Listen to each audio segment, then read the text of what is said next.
नमस्कार. आपणा सर्वांचे खूप खूप मनापासून प्रेमपूर्वक स्वागत आहे. लाडक्या बहिणी, आपण आपल्या चॅनलवर तुमच्यासाठी KYC विषयावर लढत आहोत, हे तुम्हाला माहीतच आहे. लाडक्या बहिणी बघा, आता इतक्या साऱ्या लाडक्या बहिणींना जुलैचा हप्ता मिळत आहे आणि मिळेल, कारण आता 2 दिवस अजून वितरण सुरू राहील. परंतु माझ्या ज्या लाडक्या बहिणी पात्र पण आहेत, परंतु KYC अभावी त्यांचे हप्ते बंद झालेले आहेत. मग आता अशा लाडक्या बहिणींना हप्ते मिळतील का? जुलै हप्ता मिळेल का? सगळ्यांना हप्ता मिळत आहे, परंतु माझ्या या KYC राहिलेल्या बहिणी, KYC न केलेल्या बहिणी, KYC करताना चूक झालेल्या बहिणी आणि ज्या लाडक्या बहिणी पात्र आहेत तरीसुद्धा त्या बहिणींचे हप्ते बंद झालेले आहेत, अशा सगळ्या प्रकारच्या ज्या लाडक्या बहिणी आहेत, या सगळ्या लाडक्या बहिणी आहेत ना, या KYC अभावी लाडकी बहीण योजनेच्या लाभापासून वंचित झालेल्या आहेत. लाडक्या बहिणी, आता तुम्हाला म्हणजे तुम्ही कायमस्वरूपी योजनेतून बाहेर गेलेला आहात का? तर नाही. या सगळ्या लाडक्या बहिणींसाठी मी लढत आहे, मी लढत होते आणि लढत राहीन. KYC प्रक्रिया महाराष्ट्र सरकारने लवकरात लवकर सुरू करावी, त्यासाठी आपण लढत आहोत. लाडक्या बहिणी, लवकरात लवकर महाराष्ट्र सरकारने KYC सुरू करावी, की जेणेकरून तुमचे हप्ते जे बंद झालेले आहेत ते तुम्हाला पुन्हा सर्व हप्ते मिळायला सुरुवात होईल आणि लाडक्या बहिणी तुम्ही पुन्हा लाडकी बहीण योजनेमध्ये येणार. तर आता लाडक्या बहिणी बघा, ज्या लाडक्या बहिणींकडे कागदपत्र आहेत त्यांचा तर काही प्रश्न नाही. कागदपत्र आहेत तर तुमची KYC पूर्ण होईल. KYC प्रक्रिया सुरू झाल्यानंतर कागदपत्र असल्याने काही प्रॉब्लेम नाही आहे, परंतु ज्यांच्याकडे कागदपत्र नाही त्यांच्यासाठी आपण सरकारकडे 2 मुद्दे लावून धरलेले आहेत. पहिला मुद्दा आहे तो म्हणजे लवकरात लवकर KYC प्रक्रिया सुरू करा, आणि दुसरा मुद्दा आहे की सोप्या पद्धतीने KYC प्रक्रिया सुरू करा. म्हणजे सोप्या पद्धतीने म्हणजे कमीत कमी कागदपत्रांमध्ये. आता कमीत कमी कागदपत्र जर सरकारने जर ते ॲक्सेप्ट केलं तर तुम्हाला खूप सोपं जाईल. कोणाला? ज्या लाडक्या बहिणी 60 ते 80 लाख लाडक्या बहिणी आहेत की त्या KYCमुळे त्या आता योजनेतून बाहेर पडलेल्या आहेत. परंतु 92 लाख जो आकडा आहे ना, तो आकडा अपात्र घोषित करण्यात आलेला आहे. परंतु 92 लाखातील संपूर्ण 92 लाख लाडक्या बहिणी या अपात्र आहे का? तर याचे उत्तर आहे नाही. कारण की 92 लाखातील जवळजवळ 60 लाखांपेक्षा जास्त, म्हणजे जवळजवळ 60 ते 80 लाख लाडक्या बहिणी या KYC अभावी लाडकी बहीण योजनेच्या लाभापासून वंचित झालेल्या आहे. मग आता या ज्या पात्र लाडक्या बहिणी आहेत त्यांच्यासाठी मला लढायचंच आहे आणि मी लढतच आहे. तुम्हाला माहीत आहे, आपल्या चॅनलवर दररोज या विषयावर व्हिडिओ येतो. आपल्या फेसबुक पेजवर दररोज या विषयावर व्हिडिओ येतो. का? कारण की महाराष्ट्र सरकारने लवकरात लवकर KYC प्रक्रिया सुरू करावी म्हणून. आता जेव्हा लाडक्या बहिणींचा सपोर्ट वाढेल तेव्हा हे आपला जे संदेश आहे, म्हणजे आपला जो व्हिडिओ आहे तो लवकरात लवकर महाराष्ट्र सरकारपर्यंत पोहोचणार. आणि मग लवकरात लवकर महाराष्ट्र सरकारला जेव्हा कळेल की अरे हो, लाडक्या बहिणी इंटरेस्टेड आहे KYC करण्यासाठी. कारण की काय म्हणाले होते मुख्यमंत्री श्री देवेंद्रजी फडणवीस साहेब, की जर तुम्हाला KYC करायची असेल तर मी KYCची विंडो ओपन करायला तयार आहे.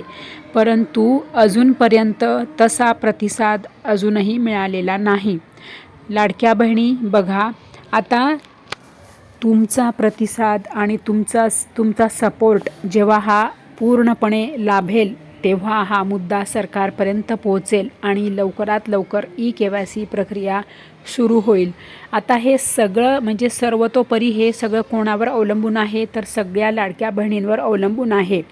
की हा मुद्दा सरकारपर्यंत कधी पोहोचणार, कारण की हा मुद्दा सरकारपर्यंत पोहोचला ना की लवकरच सरकार तुमच्यासाठी ई-KYC विंडो ओपन करेल आणि ई-KYC विंडो ओपन झाली की मग नंतर लाडक्या बहिणी ई-KYC करू शकतील.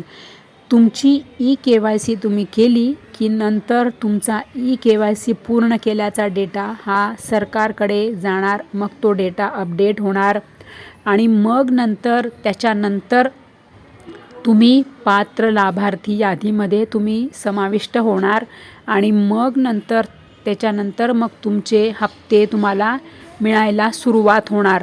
तर यासाठी काय 2-4 दिवस लागतात का किंवा 8 दिवस लागतात का? तर नाही, यासाठी भरपूर कालावधी लागतो. कधीकधी महिना उलटून जातो, कधीकधी 2 महिने उलटून जातात.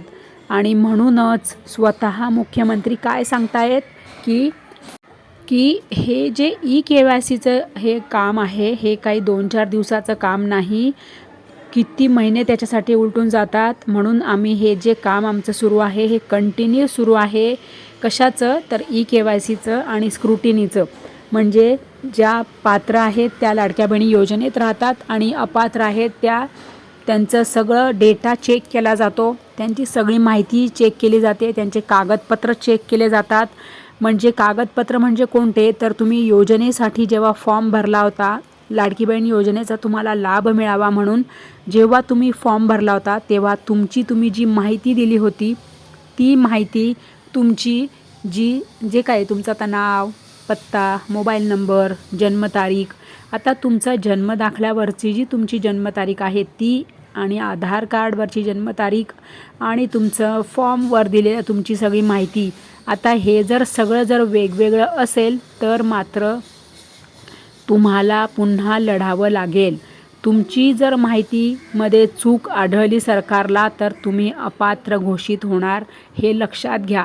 कारण की तुम्ही स्वतः जर तुम्हाला माहिती आहे की तुम्ही चुकीची माहिती दिली गेलेली आहे तर तुम्ही तुमची माहिती पुन्हा व्यवस्थित आणि बरोबर करा. कारण की तुम्हाला पुन्हा लाभ हवा असेल तर तुम्हाला तुमची माहिती सगळी अपडेट करावी लागेल. लाडक्या बहिणी, तुमचं जे आधार कार्ड आहे ते, तुमचं बँक खातं, तुमचं रेशन कार्ड, तुमचा जन्मदाखला, ह्या सगळ्या याच्यावर तुमची जी माहिती आहे ती माहिती तुमची एकसारखी असली पाहिजे. म्हणजे तुमचं नाव, नावाचं स्पेलिंग, तुमचं आडनाव, तुमच्या आडनावाचं स्पेलिंग, तुमचं जन्मतारीख. आता मोबाईल नंबर जर तुमचा बदलला असेल तर तो अपडेट करायला लागेल तुम्हाला. आणि नंतर तुमचा जो मोबाईल नंबर आहे तो जर तुम्ही बँकेत अपडेट केला नसेल तर पुन्हा सगळी गडबड होणार. या सगळ्या गोष्टी सगळ्यांनी लक्षात घ्या. तुमची माहिती आहे ती बरोबर आहे का ती चेक करा. जर तुमची माहिती चुकून किंवा चुकीची जर दिली गेलेली असेल तर ती ताबडतोब तुम्ही ती करेक्ट करा. म्हणजे तुम्ही अपडेट करा सगळा डेटा, तुमची माहिती, आणि मग नंतर तुमचे पुन्हा हप्ते सुरू होणार. लाडक्या बहिणी बघा, हे सगळ्यात महत्त्वाचं आहे. आता हे सुद्धा कारणे आहेत की तुमची ई-KYC अशा पद्धतीने तुमचे ई-KYCमध्ये चुका आढळल्या असतील तर तुमचे हप्ते बंद झालेले आहे. त्यामुळे सगळ्या लाडक्या बहिणी, अतिशय महत्त्वाचा मुद्दा आहे, अतिशय महत्त्वाचं अपडेट तुम्हाला सांगितलेलं आहे.